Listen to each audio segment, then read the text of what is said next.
Muy bien, muy buenas tardes a todos los participantes que nos acompañan. Les doy la bienvenida a nombre del Grupo Cooperativo Iberoamericano de Medicina Transfusional, de la Organización Global Healing y también, por supuesto, de la Organización Panamericana de la Salud.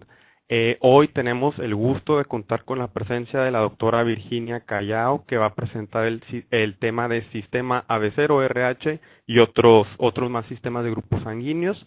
Ella se desempeña actualmente en el Banco de Sangre y Tejidos de Cataluña, en España. Y antes de cederle la palabra, solamente le quiero recordar a todos los participantes que una vez que ella termine de presentar el tema, vamos a abrir un espacio de diálogo para inquietudes, preguntas, comentarios, y podrá ser, ya saben, a través del chat y yo las leo, o si me lo indican con el botón de la manita, yo con mucho gusto les cedo la palabra. Así que, doctora Virginia, adelante, gracias nuevamente. Bueno, Roberto, muchísimas gracias. Muchísimas gracias al Grupo Cooperativo Iberoamericano de Medicina Transfusional por haber contado con mi presencia en estos webinars, que me parecen muy interesantes. Y desde aquí pues quiero agradecerlo sobre todo a Roberto, que me has ayudado pues a poder empezar a organizar esto, ¿no?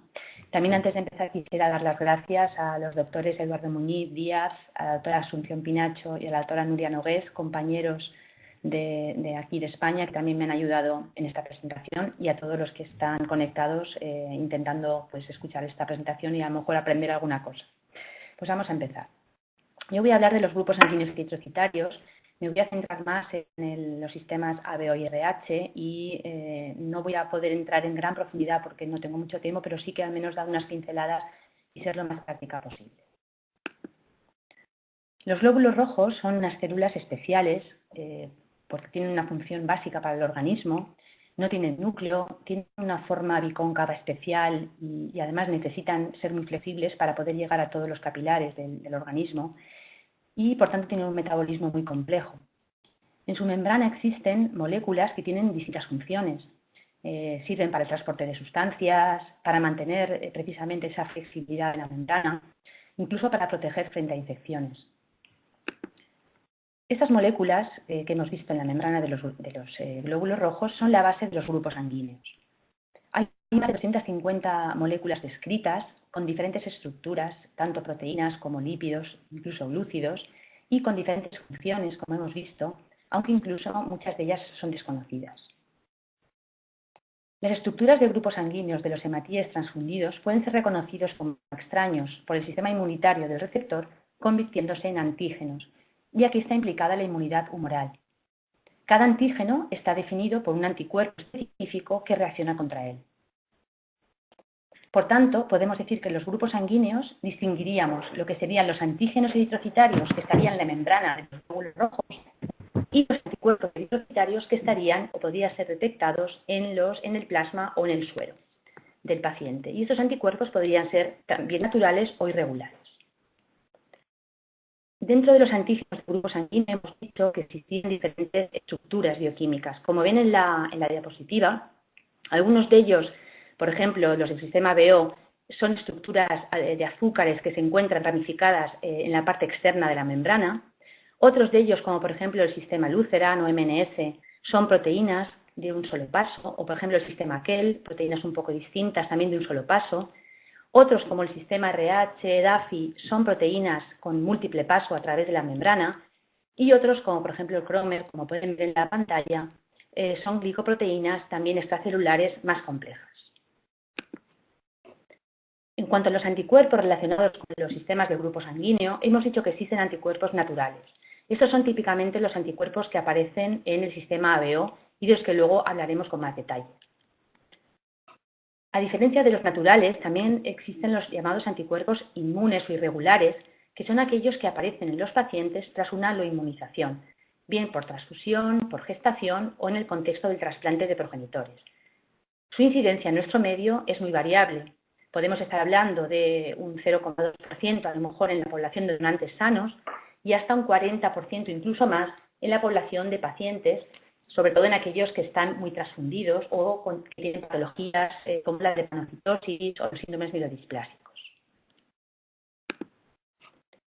La importancia de los grupos sanguíneos en el paciente en realidad viene determinada por el significado clínico de los anticuerpos correspondientes. ¿Y qué significa que un anticuerpo es clínicamente significativo? Pues esto tenemos que verlo según el contexto en el que estemos. Si estamos en el contexto de la transfusión, un anticuerpo será clínicamente significativo cuando aporte la supervivencia en vivo de los hematíes incompatibles transfundidos. Y si hablamos en el contexto de la gestación, un anticuerpo será clínicamente significativo cuando ocasione problemas en el feto.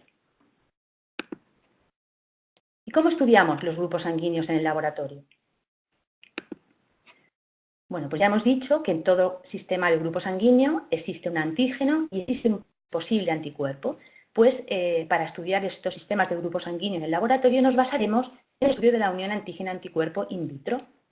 Cuando nos dediquemos a estudiar el antígeno, tendremos una muestra, que en este caso la muestra problema serían los glóbulos rojos, y necesitaremos de una serie de antisueros comerciales para lograr realizar lo que llamamos el fenotipo eritrocitario. Si lo que queremos es estudiar el anticuerpo, bien sean anticuerpos naturales o anticuerpos celulares, en este caso nuestra muestra problema será el suero o el plasma, y aquí sí que tendremos que tener hematíes comerciales para poder realizar este estudio. Para poder detectar que se ha unido un anticuerpo a un hematíe in vitro, podemos tener dos posibilidades, o evidenciar una hemólisis o evidenciar una aglutinación. Actualmente, dado que trabajamos con técnicas en las que es más fácil evidenciar esa aglutinación, que además al ser los hematíes rojos no necesitamos de colorantes, y además el hecho de que cada vez se trabaja más con plasma, donde el complemento se ha inactivado y en donde no se podría evidenciar esa hemólisis, por tanto digo que lo que hacemos habitualmente en las técnicas de laboratorio es trabajar visualizando la aglutinación. La aglutinación sería pues la unión de diferentes hematíes adyacentes debido a que un anticuerpo ha reconocido un antígeno en su membrana. Esto es una fotografía en la que podríamos ver unos hematíes aglutinados en un frotis de sangre periférica. ¿Y en qué soportes podemos ver en el laboratorio la aglutinación? Pues podemos ver, como todos ustedes saben, en soporte de tubo, placa de opalina, en la técnica de microcolumna, que hoy en día está tan desarrollada, puesto que nos permite trabajar con más facilidad, homogeneizar el trabajo. No es necesario, así como por ejemplo la técnica de tubo, que las personas que trabajan tengan mucha experiencia. En el caso de la microcolumna no es tan necesario. Sin embargo, hay que tener mucho cuidado, y a mí me gusta siempre decirlo, porque la técnica de tubo no hay que perderla, puesto que es la que más se parece a lo que está pasando en la situación real del paciente. La técnica de microcolumna a veces es tan sensible que podemos estar detectando cosas que no tienen mayor importancia para el paciente. Necesitamos para trabajar pues, reactivos, que pueden ser antisueros o pueden ser reactivos hematíes. Necesitamos una serie de equipamiento, como pueden ser centrífugas de tubos, centrífugas de tarjetas, incubadores, pipetas especiales. Incluso también hoy en día estamos muy automatizados.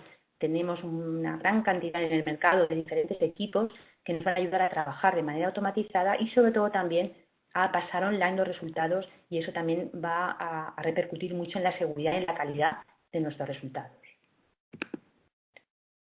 Bueno, pues después de este primer repaso, esa primera introducción, vamos a introducirnos ya en lo que sería el sistema ABO.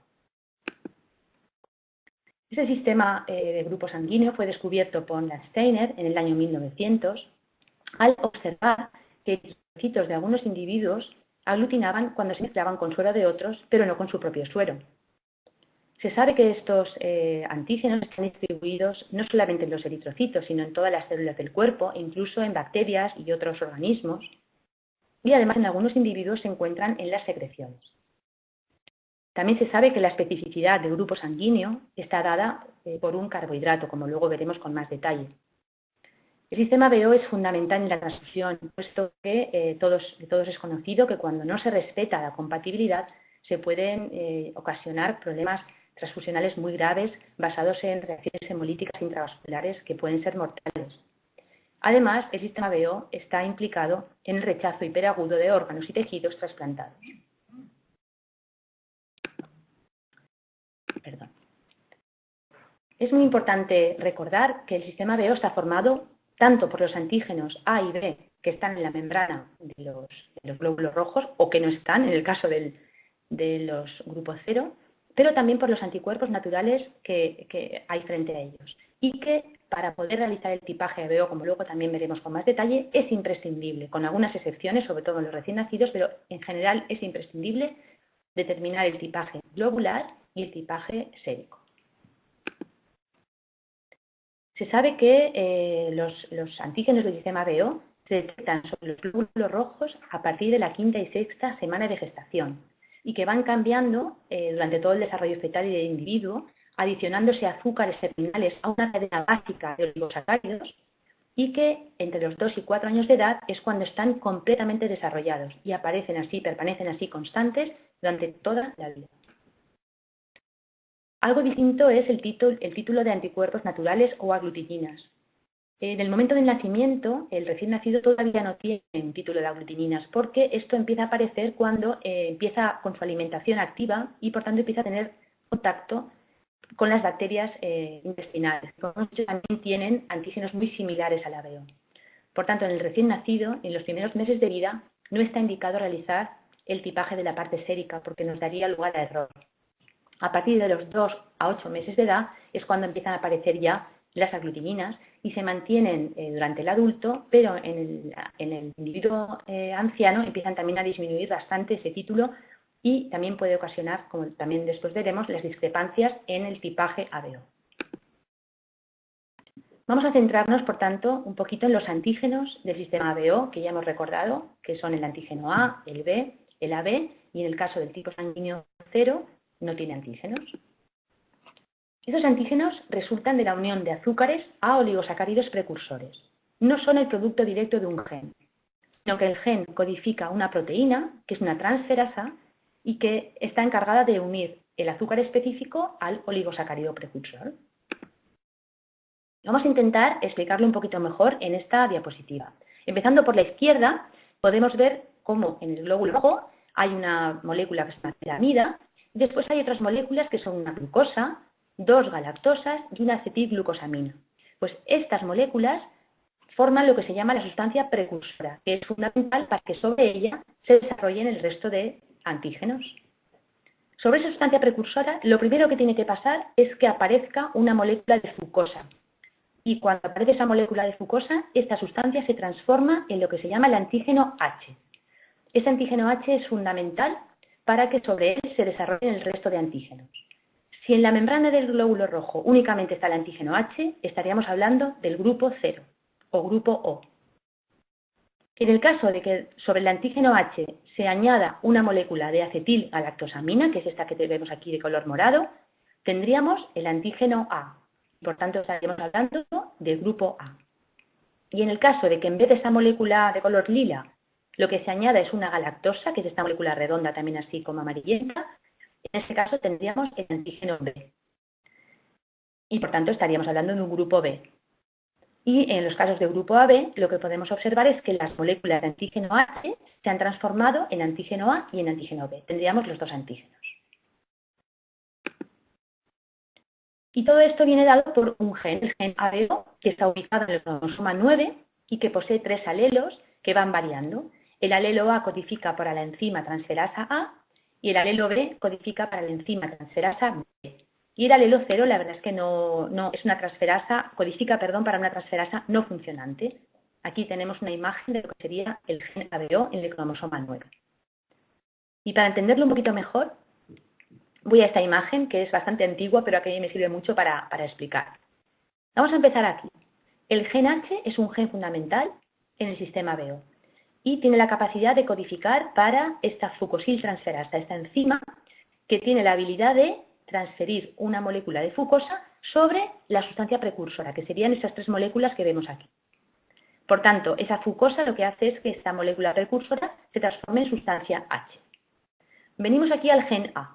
En caso de las personas que tienen un gen A, este gen lo que hace es que codifica para una enzima que se llama 1,3-N-acetilgalactosaminiltransferasa, que lo que hace es coger esta N-acetilgalactosamina, este azúcar, y añadirlo a esa sustancia H, transformándola totalmente o casi totalmente, y por tanto aquí tenemos el antígeno A. En el caso de que lo que tengamos es un gen B, Lo que hará este gen es poder llevar a cabo esta galactosiltransferasa, que lo que hace es que coger esta galactosa y transferirla sobre la sustancia H, transformándola por tanto en antígeno B.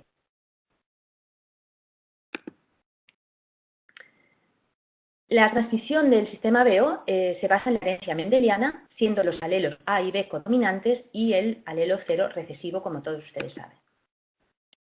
Hay otros genes ligados con el gen ABO, como ya he comentado. El gen H es fundamental y tiene dos alelos, el H mayúscula, que codifica, como hemos visto, la enzima fucosiltransferasa, dando lugar a la sustancia H y siendo fundamental para que se desarrollen sobre ella el resto de antígenos.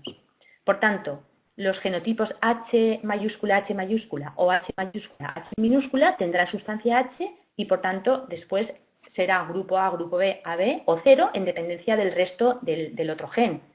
Sin embargo, el fenotipo H pequeña es lo que denominamos el fenotipo Bombay, porque no se produce sustancia H, por tanto, independientemente de cuál sea el gen ABO, estos individuos no tendrán ni antígeno A ni antígeno B.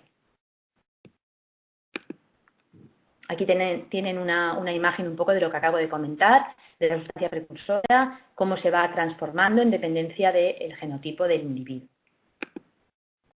Hay también otro gen ligado con el gen ABO, que es el gen secretor, y es simplemente el que de alguna manera provoca el que hay individuos que tienen también los sistemas de grupo ABO en las secreciones corporales. También se sabe que existe una relación recíproca entre la sustancia H y la síntesis de antígeno A y B. Y también se sabe que todos los subgrupos A y B débiles tienen una mayor expresión de sustancia H. Es decir, por ejemplo, los individuos de grupo 0 tienen la sustancia H totalmente completa, no se ha transformado.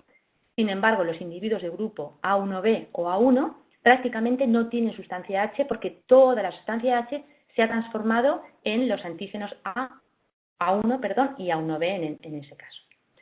Un caso especial, por ejemplo, es el subgrupo A2, que es uno de los más frecuentes dentro de los subgrupos débiles del A, en donde hay una parte, que es una molécula de sustancia H que se ha transformado en A2, pero hay una sustancia H libre que se puede detectar, como luego veremos bastante bien, con el antisuero anti-H. Y ya que hablamos de subgrupos del A y del B, decir que hay mucha cantidad de subgrupos, muchas veces muchos de ellos difíciles de detectar y que no vamos a poder entrar en detalle, pero únicamente yo quería hablar del subgrupo A2, puesto que es el que con mayor frecuencia nos podemos encontrar y que además nos puede dar lugar a problemas en la determinación del ABO. Problemas, la verdad es que la buena noticia es que son bastante fáciles de solucionar, como veremos. Los individuos de grupo A2 normalmente van a tener una reacción idéntica a los individuos de grupo A1 en el tipaje. Por ejemplo, la parte globular, como podemos ver aquí en la diapositiva, si los enfrentamos a los glóbulos rojos con el reactivo anti-A, nos va a dar una reacción intensa, de la misma manera que los A1. Y si los enfrentamos con el anti-B, no nos va a dar ninguna reacción. Y con el anti-AB, lo mismo. Por tanto, si nos paramos aquí, que son las técnicas que usamos habitualmente en el laboratorio, no vamos a ver ninguna diferencia con el A1. Y en la parte sérica, habitualmente lo más frecuente es que tampoco veamos diferencia, simplemente tendríamos una reactividad muy potente con los hematíes B y una reactividad negativa con los hematíes A1 y A2. Pero ¿qué pasa? Que en algunos casos, en aproximadamente un 15 a un 20% de individuos A2, han desarrollado anticuerpos anti-A1 y entonces nos da una reactividad que no suele ser de 4 cruces, suelen ser de 1 o 2 cruces como mucho, frente a los hematíes A1. Y en ese caso es cuando aparece la discrepancia y es normalmente cuando diagnosticamos esta variante. ¿Cuál sería la distribución del sistema de grupo ABO en la raza caucásica? Bueno, pues como ven en la pantalla, los grupos sanguíneos más frecuentes son el A y el 0, y sin embargo el B y el AB pues son bastante menos frecuentes.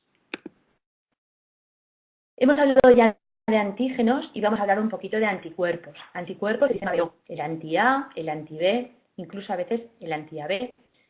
La mayoría de veces son anticuerpos naturales, pero a veces pueden ser inmunes en alguna ocasión. La mayoría de veces son de clase o tipo IgM, aunque también pueden ser IgG, sobre todo aquellos que son inmunes. y están sistemáticamente en los individuos que carecen de los antígenos correspondientes y además han de estar para poder realizar un tipaje correcto. Esos anticuerpos tienen un rango térmico muy amplio. Los podemos detectar en salina, no hace falta que detectemos, que usemos otras técnicas, puesto que son habitualmente de clase IgM y por tanto no requieren de la fase de antiglobulina. Pueden activar el complemento hasta el final, hasta el complejo de ataque a membrana y por tanto están implicados en reacciones transfusionales que muchas veces, como hemos dicho antes, pueden ser intravasculares y muy graves.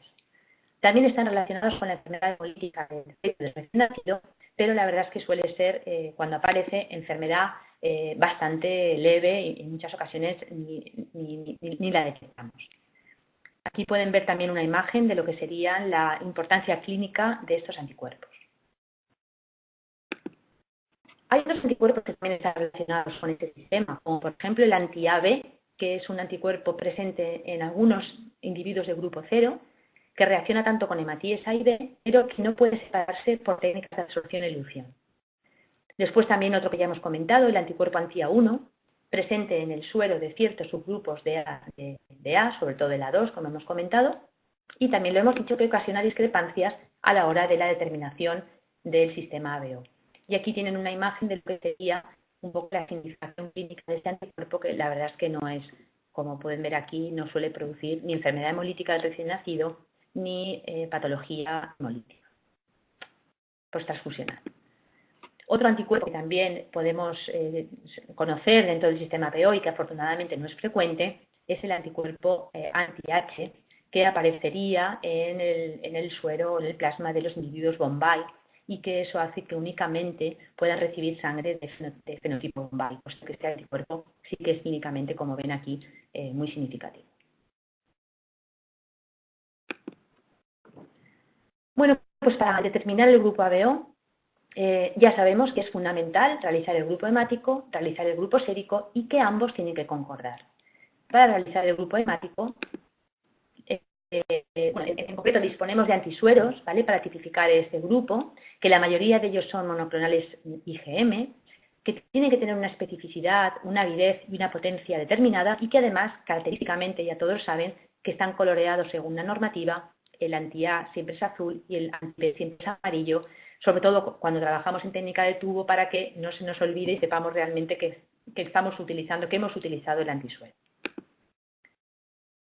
¿Dónde podemos estudiar o en qué soportes podemos estudiar el sistema ABO? Pues la verdad es que en los soportes que antes he comentado, pero fundamentalmente, al menos en mi entorno, lo que más utilizamos es tanto el tubo como la técnica de microcolumna, de gel o de vidrio, de bolitas de vidrio.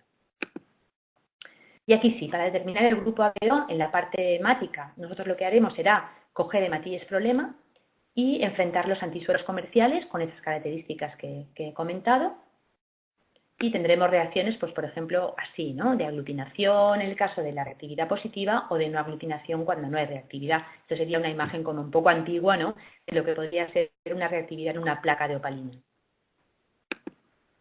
Y en la parte sérica, lo que vamos a necesitar es el suero o plasma problema y una serie de hematíes comerciales, normalmente la 1, la 2 y el AB.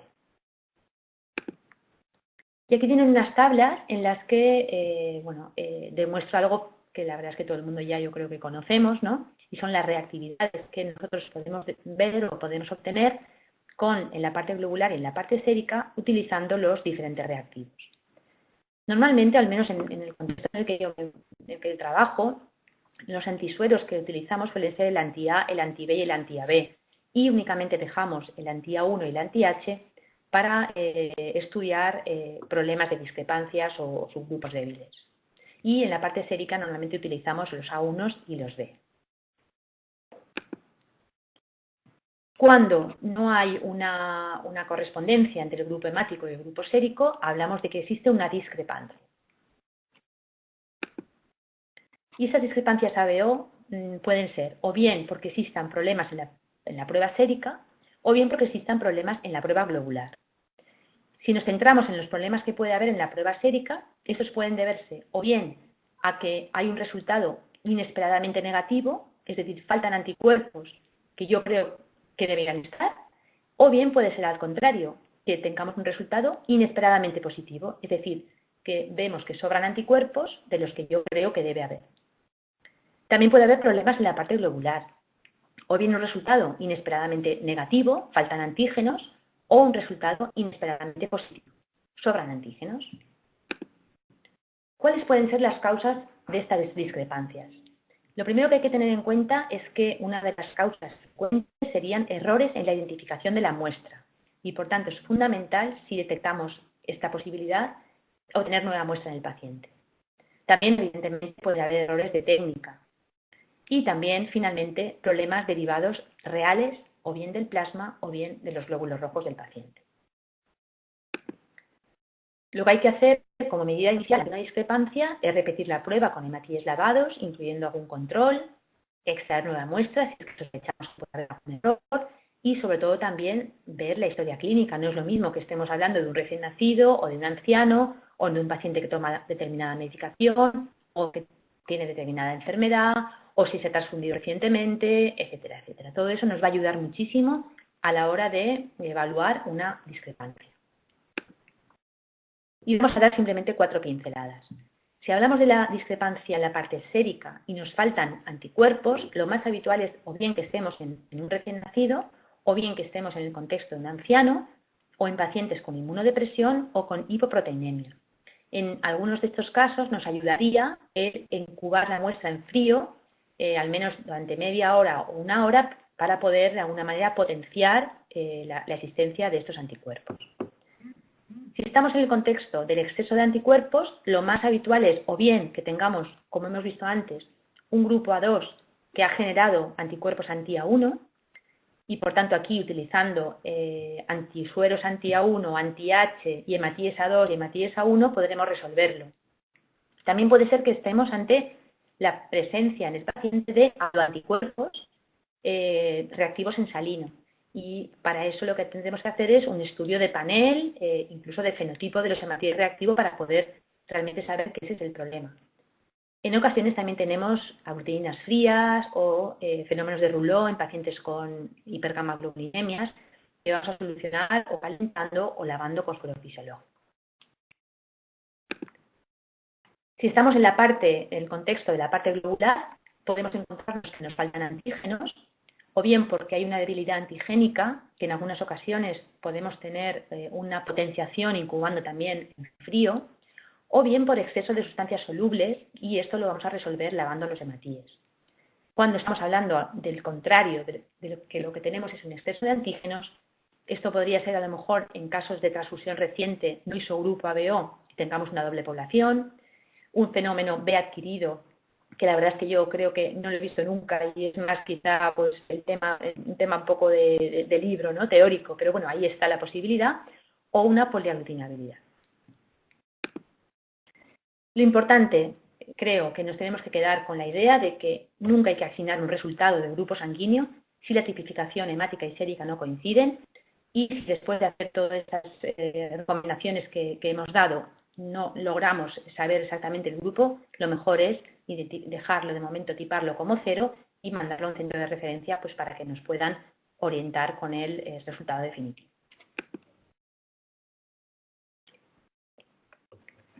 Bueno, pues hemos hablado del sistema BO. Espero que les haya quedado claro pues estas pinceladas. Perdón, y ahora vamos a pasar a otro sistema de grupo sanguíneo, muy importante también en transfusión, pero sobre todo también muy importante en el contexto de la gestante, como hemos dicho antes. Y es el sistema RH. Ese sistema fue descubierto por Lanstein y Wiener en el año 1940 y es un sistema muy polimórfico, muy complejo, compuesto por más de 50 antígenos distintos y en este caso, a diferencia del sistema BO, son exclusivos de los glóbulos rojos. Todos sabemos que el término RH positivo y el término RH negativo define la presencia o la ausencia de antígeno D en un individuo. Poquitos años después del descubrimiento del antígeno D, se identificaron 2 pares de antígenos antitéticos, el E grande E pequeña y el C grande C pequeña, que como veremos están muy relacionados entre ellos y también con el antígeno D. Los antígenos del sistema RH se localizan en 2 proteínas de la membrana eritrocitaria, la proteína RHD, que tenemos aquí en la parte inferior, y la proteína RHCE, en la parte superior. Ambas proteínas son altamente homólogas y están formadas por 417 aminoácidos. Son proteínas muy características, no son glicosiladas, son altamente hidrofóbicas y, como ven en la pantalla, presentan 12 segmentos transmembrana que forman 6 loops extracelulares y 5 intracelulares, estando los extremos amino y carbono terminal en el citosol. De la estructura politópica y tan compleja de esta proteína va a depender después también la expresión de los antígenos RH. En concreto vamos a fijarnos en la proteína RHCE. La expresión de los fenotipos del RH va a depender de esta proteína que se expresa en la membrana, que, como decimos, está formada por más de 400 aminoácidos y que puede expresar o bien los antígenos C grande E pequeña, o bien el C grande E grande, o el C pequeña E grande, o el C pequeña E pequeña. Y fíjense, la proteína del antígeno C grande únicamente difiere de la proteína del antígeno C pequeña en 4 aminoácidos. Aquí están, en la pantalla. Y la proteína del antígeno E difiere únicamente de la proteína del antígeno E pequeña en 1 aminoácido. Pero las proteínas del sistema RH no están solas, sino que están en la membrana formando lo que se llama el complejo RH, junto con otras sustancias como por ejemplo la glicoproteína asociada al RH, que es fundamental para que estas otras proteínas se expresen, y otras como la banda 3, la GPA o la CD47, entre otras.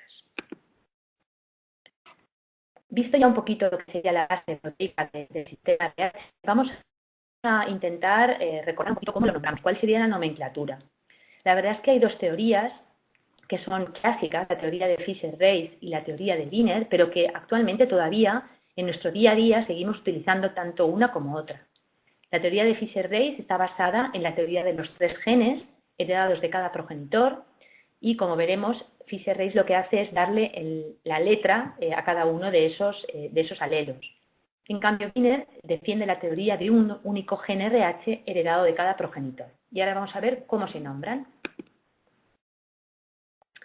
En el caso de los individuos RH positivo, según Fisher-Race, todos ellos tendrán en la nomenclatura la letra D mayúscula. Y en el caso de la teoría de Wiener, todos estos individuos tendrán la letra R mayúscula. Y lo demás va a cambiar un poco en dependencia del resto de antígenos. Por ejemplo, el primer caso sería un antígeno D grande, P grande y E pequeña. Según Wiener se llamaría R1 y este, en el caso de la raza caucásica, es el 40% de la población, siendo el 70%, por ejemplo, la raza asiática.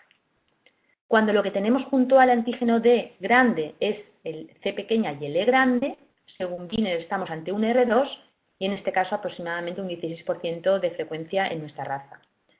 La R0, según Wiener, sería cuando lo que coexiste con el antígeno D son los antígenos C pequeña y E pequeña, que en nuestra raza sería aproximadamente un 2%, pero fíjense, en la raza negra aumenta hasta un 44%, y en el caso del RZ, muy infrecuente cuando junto con el antígeno D están también los C grande y E grande.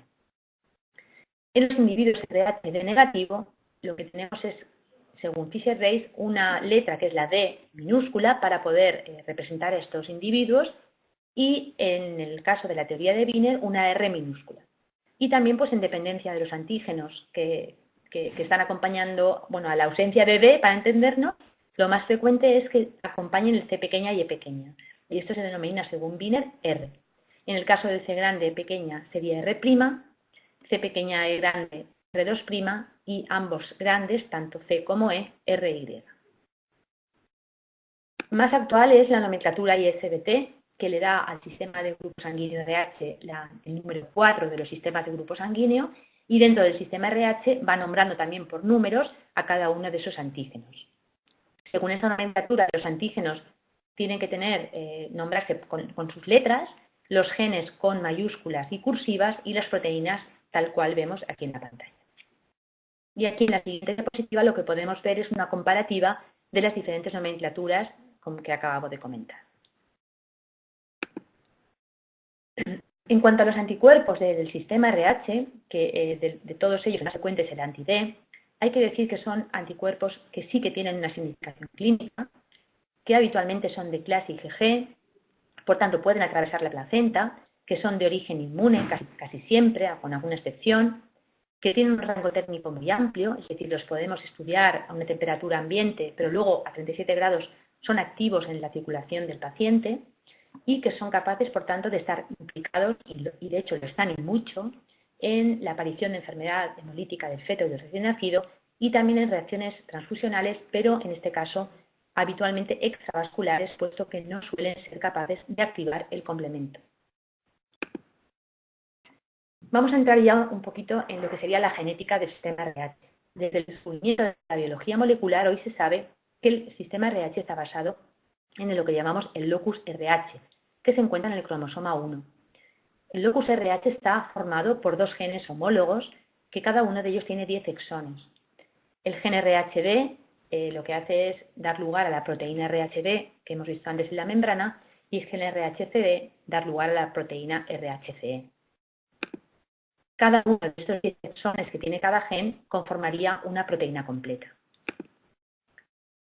Los individuos que tienen un fenotipo RHD negativo y que son de raza caucásica, normalmente este fenotipo es debido a la deleción del gen RHD. Y cuando si no hay gen, pues no hay posibilidad de expresión de la proteína en la membrana. Por tanto, en la raza caucásica, lo habitual es que cuando una persona es RHD positivo, puede ser debido a que tenga el gen RHD por duplicado de un progenitor y de otro, en este caso sería homocigoto, o bien heterocigoto, siendo el gen RHD dominante sobre el negativo. Y los individuos que son RHD negativo es porque han heredado tanto de un progenitor como otro esa deleción.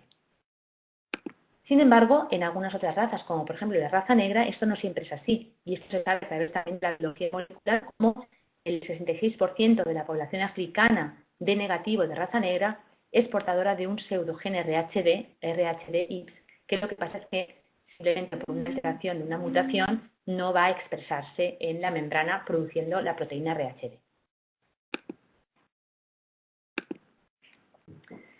Si nos centramos ya un poco más en el antígeno D, veremos que es el antígeno más inmunogénico de todos los antígenos RH y el de mayor importancia clínica en transfusión y en gestación, y que está formado por más de 30 epítopos diferentes que han sido definidos con la ayuda de anticuerpos monoclonales que lo reconocen específicamente, como pueden ver aquí en la imagen. La proteína RHD tiene dos variaciones que son clínicamente significativas y que hay que recordar. Lo que se llama el D parcial, que se caracteriza porque el antígeno no expresa la totalidad de los epítopos, y los individuos portadores de un D parcial pueden sensibilizarse cuando son expuestos a un antígeno D completo. Siempre que hablamos de D parcial, hablamos de una variación más bien cualitativa. Y cuando hablamos del D débil, hablamos más de una variación cuantitativa. En este caso, lo que sucede es que hay una densidad de antígeno D disminuida, normalmente por debajo de 5.000 moléculas de antígeno D por cada célula, y lo que pasa es que aquí sí que todos los epítopos se están expresando. Por tanto, lo habitual es que no haya un riesgo de aluminización anti-D. Antes de la etapa de la biología molecular, pues lo que acabo de comentar es lo que siempre se ha hablado, ¿no? Los antígenos, en el caso del antígeno D común, la densidad antigénica sería normal, estarían todos los epítopos, su expresión cuando hacemos una detección serológica sería normal, potente, de 3 a 4 cruces, y esos individuos nunca, en teoría, no van a inmunizarse, desde luego, y no van a producir anti-D.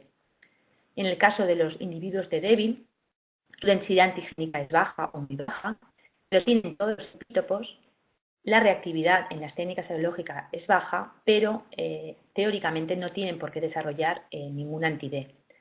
Y en cambio los individuos con un D parcial tienen una densidad antigénica que puede ser normal o a veces un poco disminuida, pero lo que es claramente diferenciador es que tienen epítopos ausentes. Y a nivel de la detección serológica, esto sí que nos puede crear error porque puede desde ser negativo hasta muy débil, hasta incluso de 3 cruces.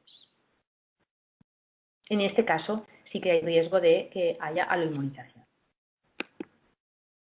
Sin embargo, tras la llegada de la biología molecular, todas estas estructuras que acabo de comentar y que vemos como tan claras, se han ido un poco modificando.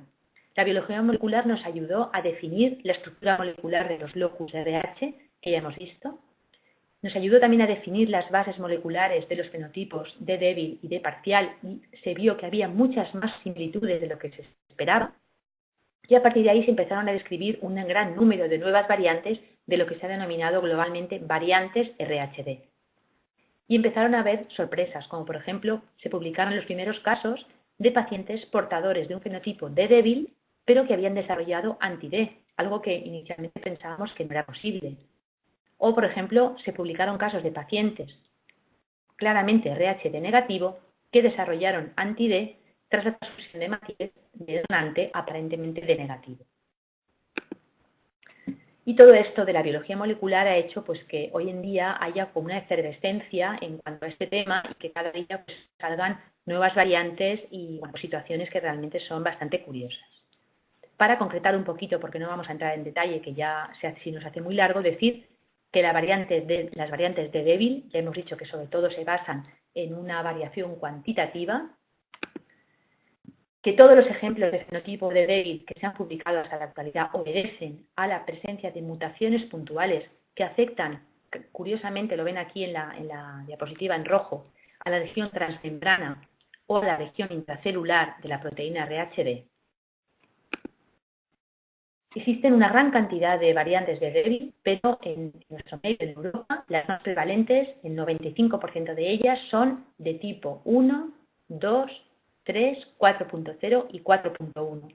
Y todas ellas está demostrado que no son capaces de aloinmunizarse. Por tanto, cuando diagnostiquemos una variante de esas características, podemos decir que se puede transfundir sin problemas RHD positivo y en caso de gestantes no hace falta administrar la gamoglobulina.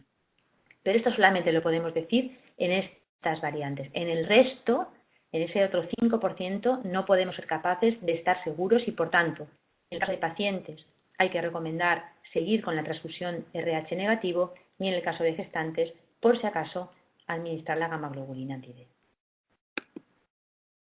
Hay un caso especial que es el de débil tipo DEL, que es una expresión de antígeno D extremadamente débil en la que los pacientes y los donantes se tipan como RHD negativo y que únicamente es demostrable con la técnica de absorción-elución y se ha visto además, curiosamente, que es casi exclusivo de los fenotipos R' y R2'.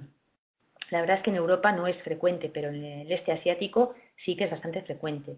Y esto es causa de esa situación que comentábamos antes de pacientes RHD negativo que siendo transfundidos con sangre de donante aparentemente RHD negativo han desarrollado anti-D.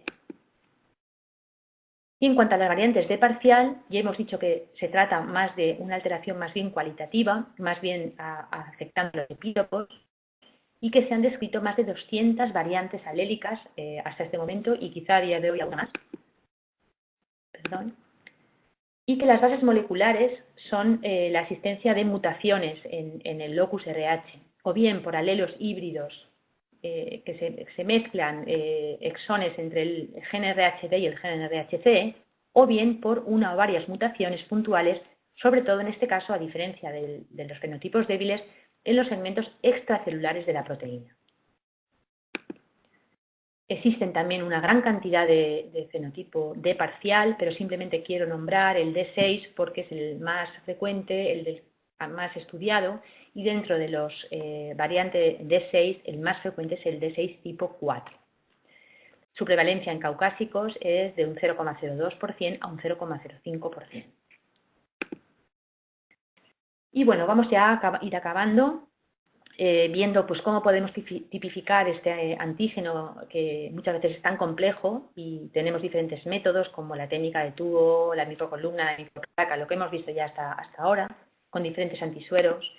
Y muchas veces lo que nos pasa es que cuando utilizamos diferentes antisueros, diferentes reactivos, podemos ver resultados discrepantes, aglutinaciones débiles, que muchas veces no llegamos a saber lo que estamos viendo y tenemos que enviar a un centro de referencia para que nos hagan el análisis molecular que en muchas ocasiones nos va a dar el resultado definitivo. Pero sí que me gustaría terminar con un enfoque de lo que hemos de hacer en donantes y en pacientes o gestantes, puesto que es totalmente distinto. Cuando estamos en el contexto del donante, nuestro objetivo fundamental es detectar toda expresión del antígeno D, incluyendo las variantes de expresión muy débil, para no tener el riesgo de aloinmunizar en el caso de que transfundamos a pacientes RH negativo. Por tanto, requerimos técnicas de una elevada sensibilidad, utilizando al menos 2 anti-D diferentes, que al menos uno reaccione con la variante D6. Incluso en los casos RH negativo, utilizar la prueba de la antiglobulina indirecta, lo que antiguamente se denominaba el DU, y sobre todo en caso de resultados dudosos, considerar como RH positivo a todos los efectos en el caso de la donación. Sin embargo, cuando estamos en el contexto de pacientes y gestantes, es distinto el objetivo. Nuestro objetivo en este caso es prevenir la inmunización anti-D en estos contextos. Y por tanto, lo que nosotros tenemos que utilizar son anticuerpos monoclonales anti-D potentes de tipo IgM que nos permitan trabajar mediante aglutinación directa y que no reaccionen con la variante D6. Y en caso de resultados dudosos, en estos casos de pacientes y gestantes, repito, hay que considerar al paciente o gestante como un RH de negativo, tanto en la transfusión como para la administración de la gamma-globulina anti-D.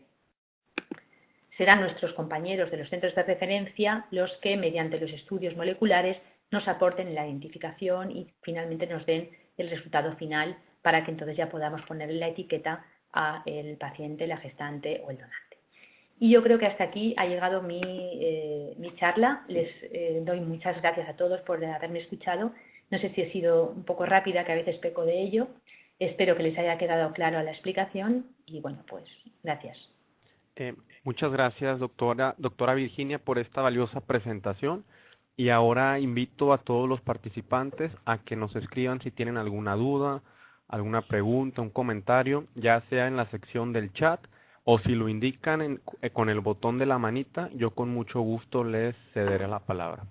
Así que adelante, cualquier pregunta por parte de los participantes es bienvenida.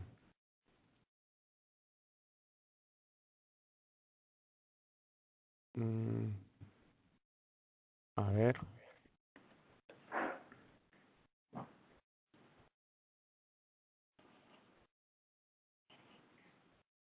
Muy bien, tenemos a Juan Alberto. Dame un segundo para activar tu audio.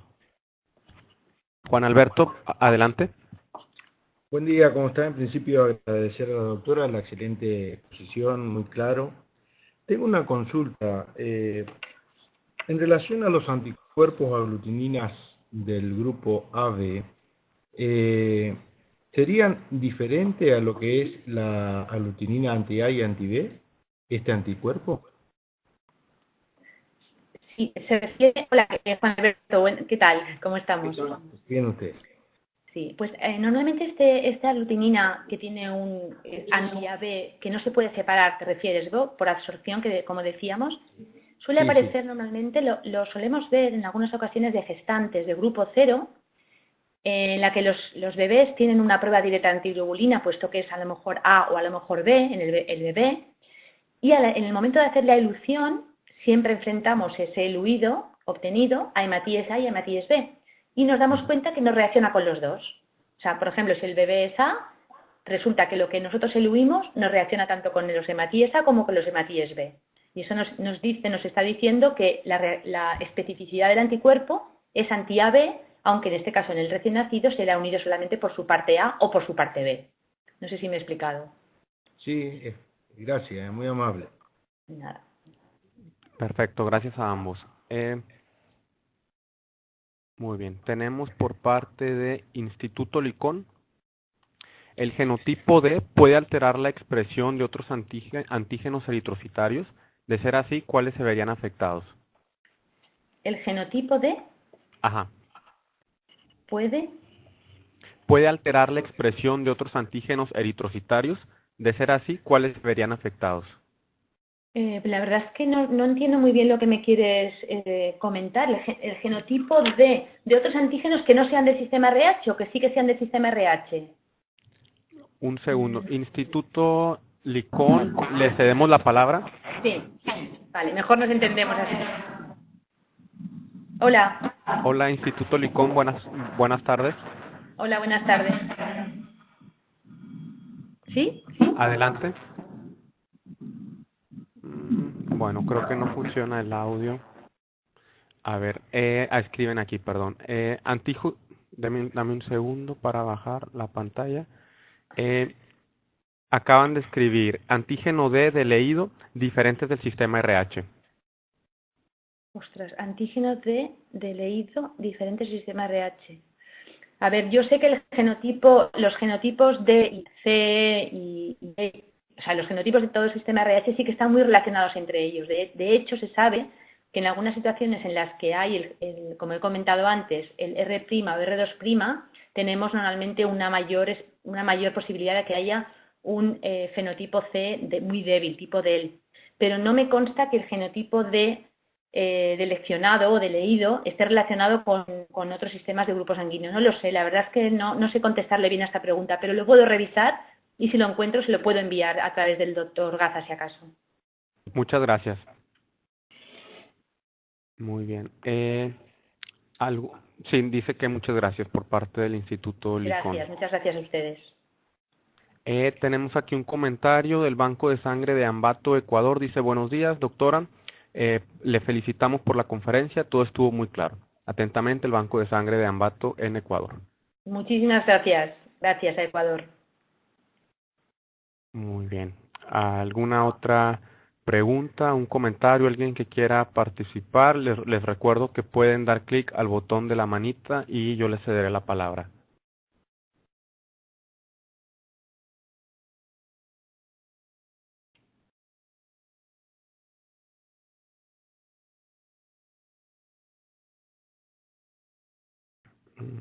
¿Alguna otra pregunta, algún comentario?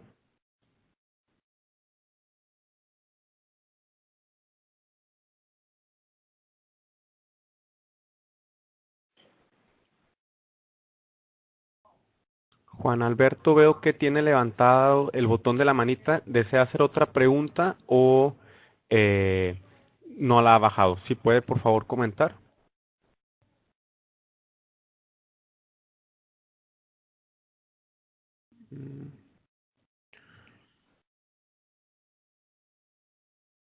Ok, parece que no tenemos alguna otra pregunta. Bueno, recordarle también a todos los participantes que tanto la presentación como la grabación se las vamos a compartir en el transcurso de la tarde o a más tardar mañana para que la puedan volver a escuchar, para que la puedan revisar ahí con sus colegas. En caso que haya alguna otra pregunta que no pudieron hacer ahorita o algún comentario, igualmente yo les voy a compartir el correo de la doctora Virginia. Y pues nuevamente agradecer a nombre del Grupo Cooperativo Iberoamericano de Medicina Transfusional, de la Organización Global Healing y de la Organización Panamericana de la Salud. Y doctora Virginia, gracias nuevamente por esta valiosa presentación. Gracias a todos, espero que haya sido útil. Para mí lo ha sido porque siempre me encanta poder compartir con otras personas. Y bueno, pues gracias a todos. Un beso grande. Muchas gracias. Un abrazo para usted y para todos los participantes. De acuerdo. Adiós. Hasta luego.